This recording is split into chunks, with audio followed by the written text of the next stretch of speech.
விசைப்படகு 10 மீனவரை சிறப்பிச்சிருக்காங்க. இந்த பிப்ரவரி மாசத்துல மட்டுமே 11 விசைப்படகு போராட்டம் அது பண்ணிக்கிட்டு இருக்கோம். தொடர்ந்து போட்ட பிடிக்கும் போது கட்டில வர்றது போராட்டம் பண்றது இப்படியே பண்ணி பிரதமர் இந்த பாம்பன் பாலம் திறக்கும் போது ரயில் மறியல் பண்ணுவோம் அப்படிலாம் இருக்குதான். ஏதாட்டும் ஒரு தீர்வு கிடைக்கும் இந்த நம்ம போராட்டம் அறிவிக்கிறதுனால கவனத்தை ஈர்த்து படகுகளை மீனவர்களை தண்டனை கைதிகளை விடுவிப்பான்னு பார்த்தா மேலும் மேலும் கூடுதலாக தான் படகுகளை பிடிக்கிறாங்க. ஏன்னா அன்னைக்கு ஆர்ப்பாட்டம் எம்பிக்கள் கூடுதலாக வேற பிடிச்சிருக்காங்க. இப்படி தொடர்ந்து இருக்கு.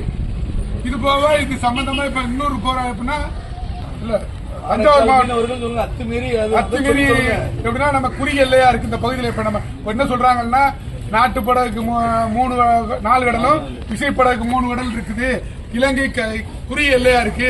என்ன சொல்றாங்கன்னா நம்ம எப்படி போட்டு போச்சுன்னா கரையை வந்துட்டு போது நேகி பிடிச்சிருக்காங்கன்னு சொல்லி பயப்படுறோமோ அது மாதிரி அங்க உள்ள நாட்டு படகு மீனவர்கள் வல்லங்கள் கரையை வந்தா நம்மள மாதிரி 3 கடை 4 கடை பார்த்தா பரவாயில்ல. அவங்க தொடர்ந்து தங்கள் பார்த்து இப்படி நமக்கும் பாதிப்பு, விசைப்படகுக்கு பாதிப்பு, நாட்டு படகுக்கு பாதிப்பு. நாங்க 1ஆம் தேதி சாலை மறியல் பண்றோம். இப்ப என்ன செய்யலாம்? இப்ப தொடர்ந்து போட்ட பிடிச்சிக்கிட்டு இருக்கு. கருத்து என்ன செய்யலாம்?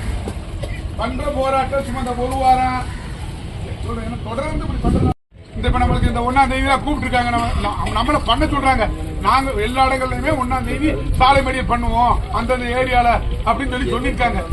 நம்ம பண்றது பண்ணாதது அது எப்படி இருக்கும் பாத்துக்கிறோம். இல்ல அந்த மீனவர்களை ஒருங்கிணைத்து அறிவிச்சுட்டு மற்ற மீனவர்களை இருக்குது. இந்த 2024 மட்டுமே இதுவரை இனப்பிரச்சனை இப்படி சிறைபிடிக்க